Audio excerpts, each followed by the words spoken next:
तो आदाब, नमस्कार, गुड इवनिंग, सत श्रीकाल। एक बार फिर आप तमाम लोगों का स्वागत है क्राइम तक की कहानी के इस एपिसोड में। उम्मीद है पूरी फैमिली अच्छी होगी, अपना और अपनों का ख्याल रख रही होगी।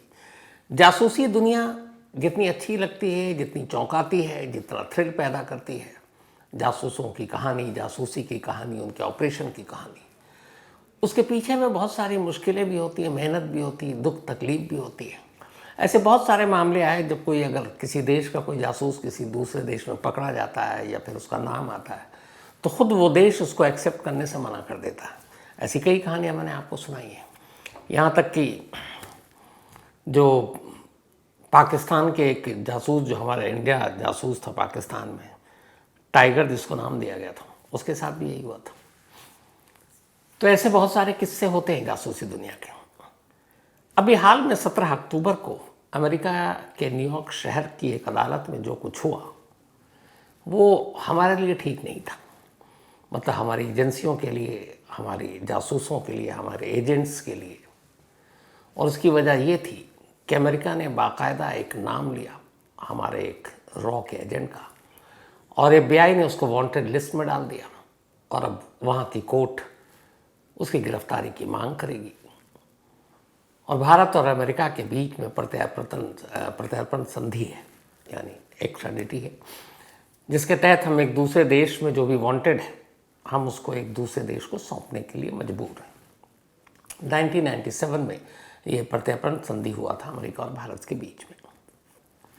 आज की कहानी एक ऐसी थ्रिलर है जिसको सुनने में बहुत अच्छा लगता है, लेकिन इसका क्लाइमैक्स बहुत बुरा हुआ है। एक एजेंट, एक जासूस है इस कहानी में, फिर एक डबल एजेंट इसी कहानी में, एक टारगेट जिसका कत्ल किया जाना है इसी कहानी में, और एक और शख्स है जिसका दामन बहुत साफ नहीं है लेकिन उसका इस्तेमाल भी किया जाना है। तो कुल मिलाकर 5 किरदार हैं इस कहानी में।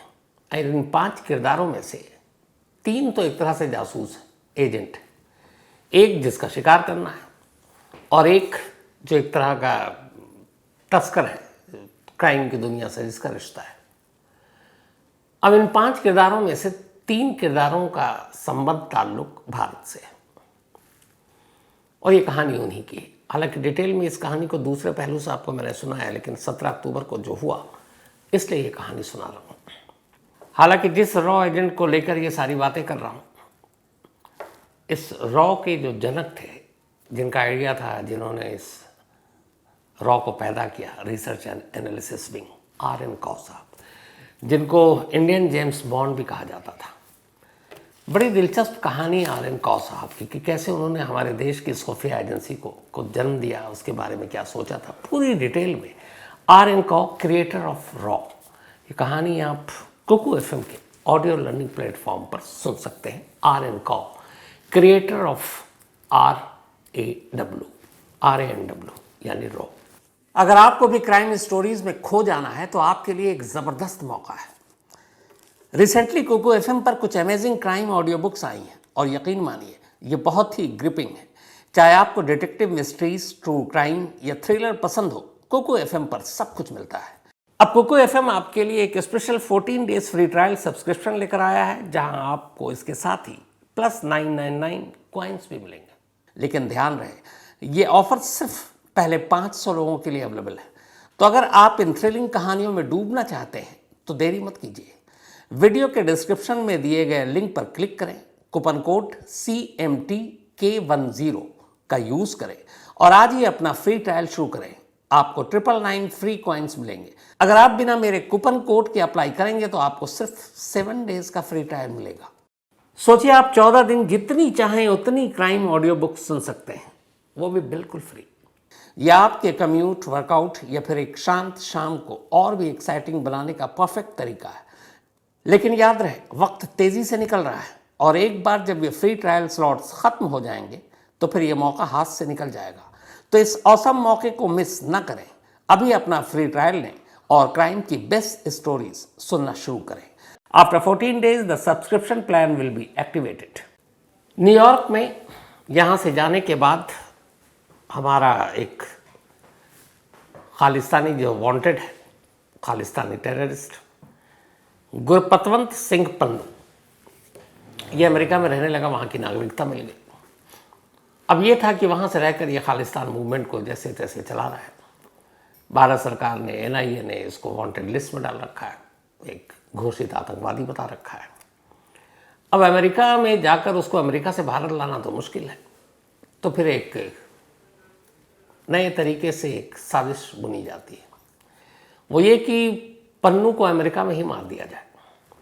ये सारी कहानी जो मैं सुना रहा हूँ, ये अमेरिका की जो सबसे बड़ी जांच एजेंसी है FBI, federal bureau of investigation, उसकी पूरी चार्जशीट और उसकी पूरी रिपोर्ट आई है, जिसका भारत सरकार ने खंडन किया है।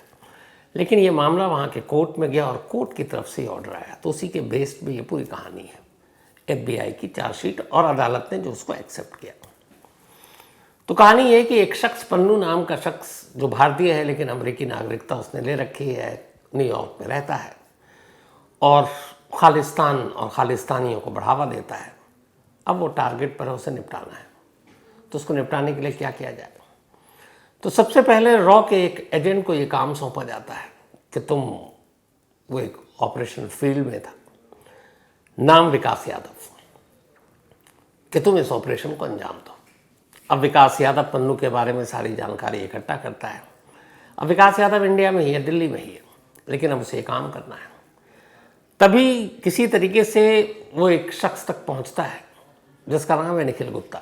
निखिल गुप्ता गुजरात का रहने वाला है। गुजरात में उसके ऊपर कुछ केस भी हैं। वैसे इंटरनेशनल लेवल पर उसके ऊपर ड्रग्स या फिर आर्म्स डीलिंग और उसकी तस्करी का भी इल्ज़ाम है। मतलब वो एक तरह से आर्म्स डीलर है या फिर ड्रग तस्कर है, ये सारी चीज़ें करता है। कुल मिलाकर एक अपराधी टाइप शख्स FBI के हिसाब से। तो अब हमारा रॉ एजेंट विकास यादव निखिल गुप्ता से कांटेक्ट करता है और उसे कहता है कि एक काम है, एक टारगेट है और उसे ठिकाने लगाना है। इसके लिए तुमको एक, मतलब किलर को ढूंढना है, एक किलर को हायर करना है, किराए के कातिल को, और ये काम बहुत गोपनीय है और इसी से ये पूरा काम कराना है।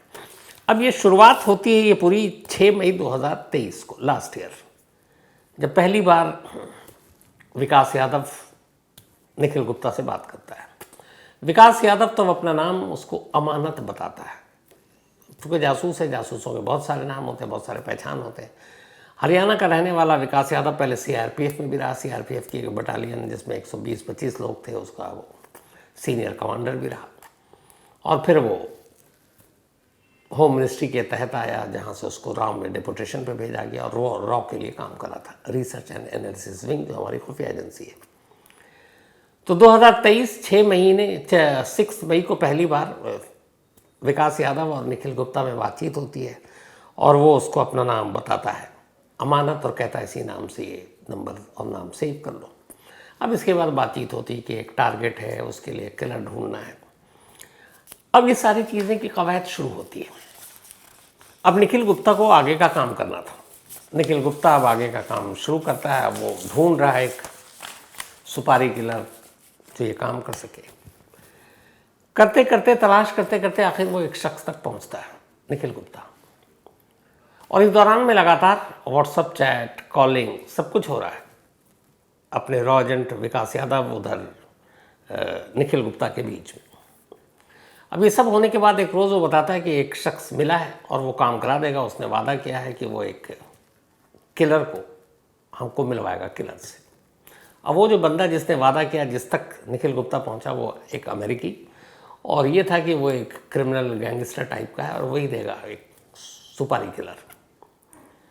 और यहीं पर गड़बड़ ये हुई कि जिस शख्स से निखिल गुप्ता ने बात की कि हमें एक किलर चाहिए और उससे मिलवा दो, वो कोई और नहीं था बल्कि एक एजेंट अमेरिका का ही, और वो काम करता था DEA के लिए, यानी कि ड्रग इन्फोर्समेंट एडमिनिस्ट्रेशन। ये अमेरिका की एक बहुत बड़ी एजेंसी है, क्योंकि ड्रग्स को लेकर अमेरिका बहुत जूझता रहता है। तो वो DEA के लिए काम कर रहा था, जिससे निखिल गुप्ता ने कांटेक्ट किया ये समझ कर कि ये कोई माफिया टाइप है, गुंडा टाइप है, ये हमारा काम करा देगा। अब जब DEA के उस अफसर को ये पता चला, एक मतलब वो भी एक तरह का एजेंट था, तो उसकी दिलचस्पी बढ़ी कि भाई अमेरिका में एक इंडियन निखिल गुप्ता, वो किसका कत्ल कराना चाहता है, तो उसके तह तक तो पहुंचना है। उसी वक्त निखिल गुप्ता को गिरफ्तार कर लेते तो पता भी नहीं चलता। तब उन्होंने कहा ठीक है साहब, अब इसके बाद इधर निखिल गुप्ता अनजान, उधर विकास यादव रॉ एजेंट अनजान, और बात कर रहे हैं, जो भी इनपुट दे रहे हैं, इन्फॉर्मेशन दे रहे हैं, वो हम दे रहे हैं डीए के एक एजेंट को, मतलब एक अमेरिकी खुफिया अफसर को, और उसे कह रहे हैं कि हम आपको टारगेट देंगे। पहले बता भी नहीं रहे टारगेट क्या है।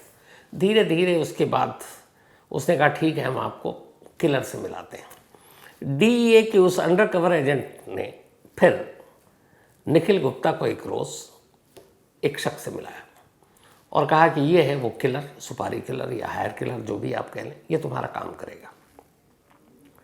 अब इत्तेफाक से वो जो जिस शख्स को मिलाया था डीए के अफसर ने, वो भी एक एजेंट था, मतलब उसी डीईए के लिए, ड्रग इन्फोर्समेंट एडमिनिस्ट्रेशन के लिए वो अंडर कवर एजेंट के तौर पर काम करता था। यानी कि ऐसे लोग जो किसी ड्रग सिंडिकेट में भी घुस जाते हैं, कहीं भी चले जाते हैं, पता नहीं चलता है कि वो कौन है।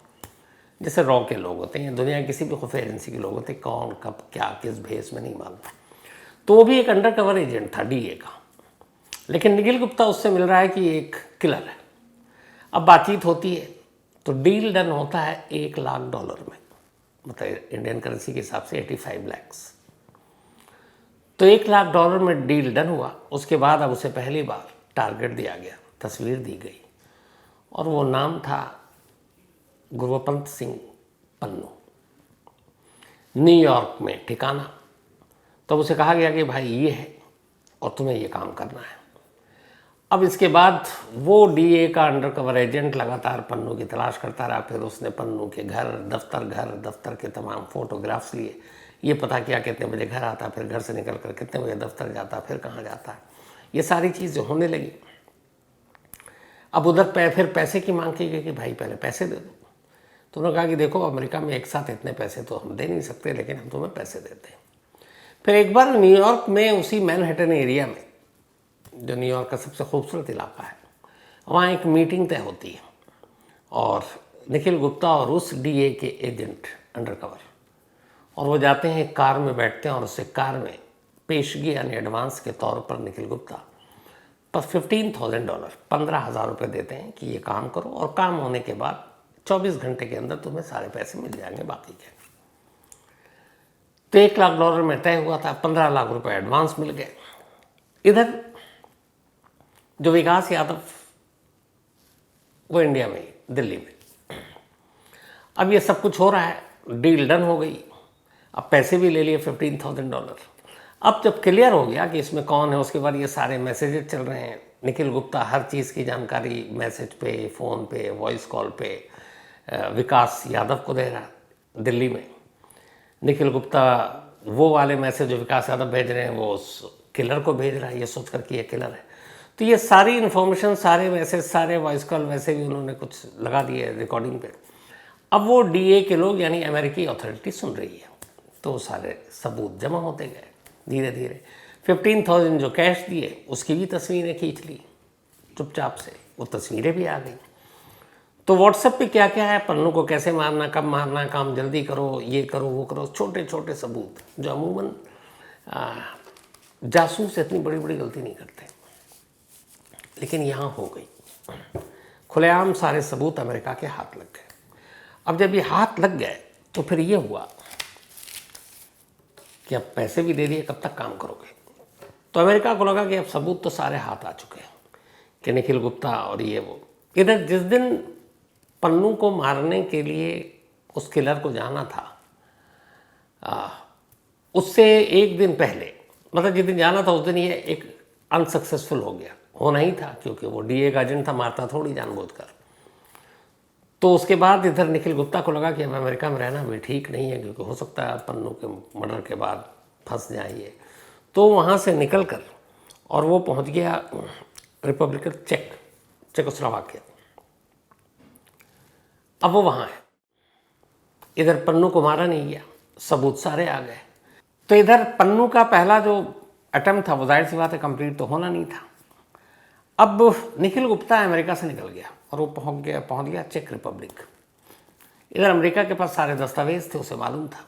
अमेरिका ने चेक रिपब्लिक अथॉरिटी से कांटेक्ट किया और कहा कि हमारे यहाँ ऐसा ऐसा हुआ और निखिल गुप्ता को आप अरेस्ट कर लो। चेक रिपब्लिक में निखिल गुप्ता अरेस्ट हो गया। अरेस्ट करने के बाद उसे अमेरिका ले जाया गया, अमेरिका की कस्टडी में है वो उसी दिन से। अब ले जाकर उससे पूछताछ हुई। तब उससे पूछताछ और जितने सबूत पहले ही थे वो सारी चीज़ें इकट्ठा की। उसके बाद आया कि इसमें एक भारत सरकार का एक मुलाजिम भी शामिल है और आखिरकार उसका नाम आया विकास यादव के तौर पर। अब FBI ने पूरी चार्जशीट कोर्ट में दाखिल कर दी। 17 अक्टूबर को हमारे देश से 15 सदस्यीय टीम गई थी, जिसमें रॉ और बल्कि इसके भी थे अपने NSA के, जिसको डोभाल साहब लीड करते हैं। वहाँ कोर्ट में चार्जशीट पेश की गई और उस चार्जशीट के बाद वहाँ की जो कोर्ट है अमेरिका की, उसने उन सारी चीज़ों को एक्सेप्ट कर लिया। अब निखिल गुप्ता पहले से गिरफ्तार है अमेरिका में, बचा विकास यादव। FBI ने उसको वांटेड लिस्ट में डाल दिया। और अब ये है कि वहाँ की कोर्ट ने ये कहा कि एक तो हत्या की कोशिश के लिए साजिश रचना और एक मनी लॉन्ड्रिंग, अमेरिका में जो पैसे दिए गए थे वो पैसे 9 जून को दिए गए थे, 9 जून 2023 को मैनहट्टन में 15,000।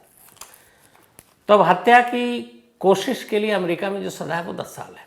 हत्या की कोशिश की साजिश रची उसके लिए अलग से 10 साल है, और जो मनी लॉन्ड्रिंग है, जो पैसे दिए गए, उसके लिए 20 साल है।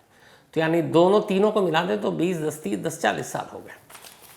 अब ये हो गया, अब हमारे एजेंट विकास यादव का नाम आ गया 17 अक्टूबर को, हर जगह ये खबर छपी है। लेकिन इधर इस बीच में एक दूसरी कहानी होती है। जब निखिल गुप्ता पकड़ा गया और जब चार्जशीट बन रही थी और उसमें सारे नाम आ रहे थे, तो उसी वक्त पता था कि एक नाम विकास यादव का है जो हमारे एजेंट है। तो अब ये हुआ कि दिसंबर लास्ट ईयर 2023 में, मतलब ये सारी चीज़ें होने के बाद, दिल्ली में एक बिजनेसमैन को किडनैप करने, उससे पैसे मांगने, फिरौती मांगने के इल्ज़ाम में विकास यादव को गिरफ्तार कर लिया जाता है और विकास यादव को भेज दिया जाता है तिहाड़ जेल। बिजनेसमैन का कंप्लेंट भी दर्ज कर लिया जाता है और कहा जाता है कि ये किडनैपिंग और रैंसम ये सब लॉरेंस बिश्नोई गैंग के कहने पर मांगे गए। तो अब विकास यादव अरेस्ट, विकास यादव जेल में। इसके बाद विकास यादव अब जेल में है, अप्रैल में ज़मानत पर बाहर। अब विकास यादव अप्रैल के बाद से बाहर, लेकिन कहाँ है इस वक्त वो पता नहीं। अब इस जेल जाने से इस केस का FBI का क्या हुआ, मतलब क्या लेना देना? तो लेना देना है। अब 17 अक्टूबर को FBI ने मोस्ट वांटेड की लिस्ट में डाल दिया वहाँ की जो जस्टिस, जो भी अदालत में ये मामला है, वहाँ कोर्ट ने कहा कि भाई उसको पेश किया जाए, उसको अरेस्ट किया जाए, इंडिया से भेजा जाए, डिपोर्ट किया जाए, क्योंकि हमारी प्रत्यर्पण संधि भी है। लेकिन दिसंबर में विकास यादव का पकड़ा जाना, अब विकास यादव को अमेरिका भेजने के बीच में एक रोड़ा बनेगा। वजह यह है कि जिस देश में जो क्राइम करता है और पहले कर लिया, तो अब उसके लिए सज़ा भी होगी। तो जब तक वो यहाँ की सज़ा पूरी नहीं करेगा, उसको दूसरे जुर्म की सज़ा के लिए कैसे भेज सकते हैं? तो अब उसने चूँकि इंडिया में जुर्म किया है, तो जब तक इंडिया में उसके जुर्म का फैसला नहीं हो जाता अदालत से, उसकी सज़ा नहीं हो जाए, और जो केस है विकास यादव पर, उसमें कम से कम 10 साल की सज़ा है, तो फिर इसका मतलब है अगले 10 साल से पहले विकास यादव को अमेरिका को नहीं सौंप सकते। तो इधर ये हो गया। उधर ये है कि वो मांगेंगे तो भी आप 10 साल से पहले दे नहीं सकते। 1997 का हम दोनों के बीच में समझौता ज़रूर है, लेकिन इस एक केस की वजह से जो दिसंबर में हुआ, अब विकास यादव को अमेरिका भेजने से बचाया जा सकता है। किसी एक देश या किसी भी देश के किसी खुफिया एजेंसी, किसी एजेंट को किसी देश को सौंपना अपने आप में बड़ी मतलब बेइज्जती की बात हो जाती है। तो इसलिए कई बार ऐसा होता है कि आप उस एजेंट से अपने आप को किनारा कर लेते हैं। हालांकि अभी ये है कि विकास यादव अब न रॉ के लिए न भारत सरकार के लिए काम कर रहा है। बाकायदा ऑफिशियली बताया गया है कि विकास यादव जो था, पहले बेशक CRPF में था, बेशक होम मिनिस्ट्री में था या एजेंसी में था, लेकिन अब वो भारत सरकार का मुलाजिम नहीं है। तो मतलब हमने उससे पल्ला झाड़ लिया। लेकिन ये केस अभी ख़त्म नहीं हुआ है, और उसकी वजह ये है कि अमेरिका के साथ जो हमारे रिश्ते हैं, अब उस रिश्ते में पन्नू और उधर वो कनाडा वाला निज्जर का मामला, जब ये 17 अक्टूबर को हुआ तो कनाडा ने फिर बोलना शुरू कर दिया कि ये निज्जर और पन्नू वाला एक ही मामला है, एक ही तरीके से एक ही लोगों ने इन सारी चीज़ों को ऑपरेशन का प्लान किया है, मास्टरमाइंड है। तो अब ये भी एक इंटरनेशनल इशू है।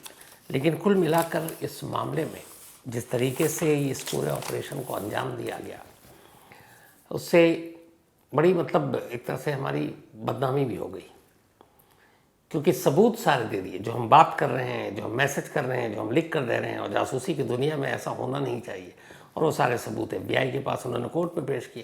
जैसे आपको बताया ना, 9 जून को वो मैनहट्टन में जो पैसे दे रहे थे उस तक की तस्वीरें हैं, जो विकास दुबे और विकास यादव और निखिल गुप्ता के बीच सारी बातचीत है, व्हाट्सअप हो रही है, ऑडियो कॉल रिकॉर्डिंग है, वो सारे सबूत कोर्ट के अंदर पेश कर दिए गए थे। तो अब इस चक्कर में कोर्ट ने सीधे सीधे हमारे विकास यादव को वांटेड लिस्ट में डालकर और कहा है कि भैया भेजो। तो जासूसी की दुनिया, जैसे मैंने शुरू में आपसे कहा था ना कि थ्रिल, एडवेंचरस, सब कुछ अच्छा होता है, लेकिन इसका एक अफसोसनाक और दुखदाई पहलू ये भी है कि जब कई बार ऐसे सिचुएशन आते हैं तो खुद वो देश उसको ओन करने से मना कर देता है, और ऐसे बहुत सारे केसेस हुए। और ऐसा नहीं है कि जिन एजेंट के साथ ये होता उन्हें पता नहीं, वो उनकी सर्विस के साथ है कि ये भी होता है कि जब बात देश की आएगी तो हो सकता है हम आपको भूल जाएं, तो देश हित या देश के लिए ऐसी कुर्बानी देनी पड़ती है। तो FBI की पूरी चार्जशीट के हिसाब से तो यही कहानी थी, लेकिन भारत सरकार का हमारा जो स्टैंड है वो ये है कि इस मामले में, या कम से कम पन्नू के मामले में, कोई रोल नहीं है। उधर निखिल गुप्ता अभी भी अमेरिका की जेल में है, और निखिल गुप्ता के बारे में ये कहा गया था कि उसको इस काम में इसलिए लगाया गया कि उसके खिलाफ गुजरात में कुछ मामले थे और उससे वादा किया गया था कि तुम ये काम कर दो, किसी किलर को ढूंढ दो, तो तुम्हारे गुजरात के सारे मामले वापस हो जाएंगे और तुम बेफिक्र होकर गुजरात जा सकते हो, गिरफ्तार नहीं होगे। तो ये थी सारी कहानियाँ। फिलहाल इस कहानी में इतना ही, लेकिन कहानी ख़त्म करूँ उससे पहले भाई अपना सिलसिला आज ललित गोठी, अपने चिराग गोठी साहब, उनके 3 रत्न हैं, 3 लाल हैं, उनमें से एक है ललित गोठी। आज उनका बर्थडे है। हैप्पी बर्थडे ललित, और हमेशा अच्छे रहो, खुश रहो, यही दुआ है। और गीतिका, चिराग, तुम दोनों को ही बहुत बहुत बधाई। और ललित के 2 भाई उद्धव एंड हरमन, तो हैप्पी बर्थडे ललित और एंजॉय योर डे। आदिति गौर, इनका भी बर्थडे है, हैप्पी बर्थडे आदिति। और ये शैली एंड अतुल गौर जी की बिटियां हैं, और कैरोलिना और आदित्य ने भेजा है। साथ ही आयतल, इनका भी जन्मदिन है, तो हैप्पी बर्थडे आयतल भेजा है नौशाद अली ने। साथ में राजवीर, इनका भी birthday, happy birthday Rajveer. Manoj Prajapati ने भेजा है, उनके बेटे हैं ये। अक्षिफ, इनका भी जन्मदिन है, तो हैप्पी बर्थडे अक्षिफ। और ये पूनम एंड शैलेंद्र पाल, उनके बेटे हैं, और ये इंडियन एयरफोर्स में हैं। कमल, इनका भी बर्थडे है, तो हैप्पी बर्थडे कमल। और अभिषेक शर्मा ने भेजा है। साथ ही सनी मलिक, इनका भी जन्मदिन, हैप्पी बर्थडे सनी, भेजा अर्पिता ने है। आर्या, इनका भी बर्थडे है, हैप्पी बर्थडे आर्या, और ये दिनेश की बिटिया है। साथ ही गुरप्रीत सिंघवैया, इनका भी जन्मदिन, तो हैप्पी बर्थडे गुरप्रीत, और भेजा विकास सिंघवैया ने है। साथ ही आज रायन की मम्मी और पापा, रायन के, इनकी एनिवर्सरी है, तो हैप्पी बर्थडे रायन आपके पेरेंट्स को। और ये भेजा है रिमशा, रफ़ान, रफसल, तमिलनाडु से ये लोग। कल बहुत सारे मेल आए थे परसों सैटरडे की कहानी के लिए। ओबराय साहब की जो कहानी सुनाई थी, जो दुबई में रहकर 142 से ज़्यादा लोगों को मौत के फंदे से बचा चुके हैं, निकाल चुके हैं, ब्लड मनी के तौर पर या बाकी दूसरे तरीके से मदद करते हैं। तो कुछ लोगों ने मेल किया था और ये पूछा था कि आखिर ओबराय साहब मतलब इतना पैसे लगाते हैं, तो मतलब इनके पास पैसे आते कहाँ से, ये सवाल मेरे भी मन में था। तो जो मुझे ओबराय साहब ने बताया वो ये है कि इनकी कंपनी या फिर जो भी इनका बिजनेस है, उससे जो भी ये मुनाफा कमाते हैं पूरा, उसमें सिर्फ 2% ये खुद के और खुद की फैमिली के लिए रखते हैं, अपने और अपने बच्चों के लिए 2%। 98% जो प्रॉफिट है वो सारा इसी काम में लगा देते हैं। मैं भी सुनकर मतलब हैरान था। तो कई लोगों ने ये पूछा, तो मुझे लगा कि इसलिए ये मुझे सवाल पूछना चाहिए था, मैं शायद मिस कर गया था। तो कुल मिला के उनका ये कहना ओबराय साहब का कि जो भी प्रॉफिट है, जो भी उनका काम है, बिजनेस है, कंस्ट्रक्शन से लेके होटल और बाकी, उसमें 98% वो इन्हीं कामों में लगाते हैं, मतलब इंसानियत की भलाई में, और 2% अपने और अपने बच्चों और अपनी फैमिली के खर्च के लिए रखते हैं। सैल्यूट आपको। साथ ही महेंद्र कुमार ढेरा, इन्होंने पूछा है कि क्या हमारे देश में अब भी ज्यूरी सिस्टम है? नहीं, अंग्रेज़ों के ज़माने तक था, अब हमारे यहाँ सिर्फ अदालती सिस्टम है। अब ज्यूरी सिस्टम नहीं है। ज्यूरी में अलग अलग तबके के अलग अलग फील्ड के लोगों को रखा जाता था। हालांकि मुझे पर्सनल लगता है कई बार कि ज्यूरी सिस्टम होना चाहिए, क्योंकि अलग अलग लोगों की राय से ना कई केसेस पे फैसला सही हो सकता है। कई देशों में है, जिसमें अमेरिका भी है, जो ज्यूरी सिस्टम वहाँ पे भी है कई स्टेट्स में। साथ ही अफजल, लेकिन हमारे इंडिया में नहीं है jury system. Afzal Malik, thank you so much आपका। इसके अलावा शांतनु सरकार सिडनी से, थैंक यू सो मच, उन्होंने कहानी की फरमाइश भी की है। इसके अलावा कुलदीप भैया, थैंक यू सो मच आपका भी कुलदीप साहब। याद रहे, वक्त तेज़ी से निकल रहा है और एक बार जब ये फ्री ट्रायल स्लॉट्स ख़त्म हो जाएंगे तो फिर ये मौका हाथ से निकल जाएगा। तो इस औसम मौके को मिस न करें। अभी अपना फ्री ट्रायल लें और क्राइम की बेस्ट स्टोरीज सुनना शुरू करें। After 10 days the subscription plan will be activated. तो कहानी में आज इतना ही। अब आपसे मुलाकात होगी कल रात 9 बजे किसी नई कहानी के साथ। तब तक अपना और अपनों का ख्याल रखिएगा। Thank you very much.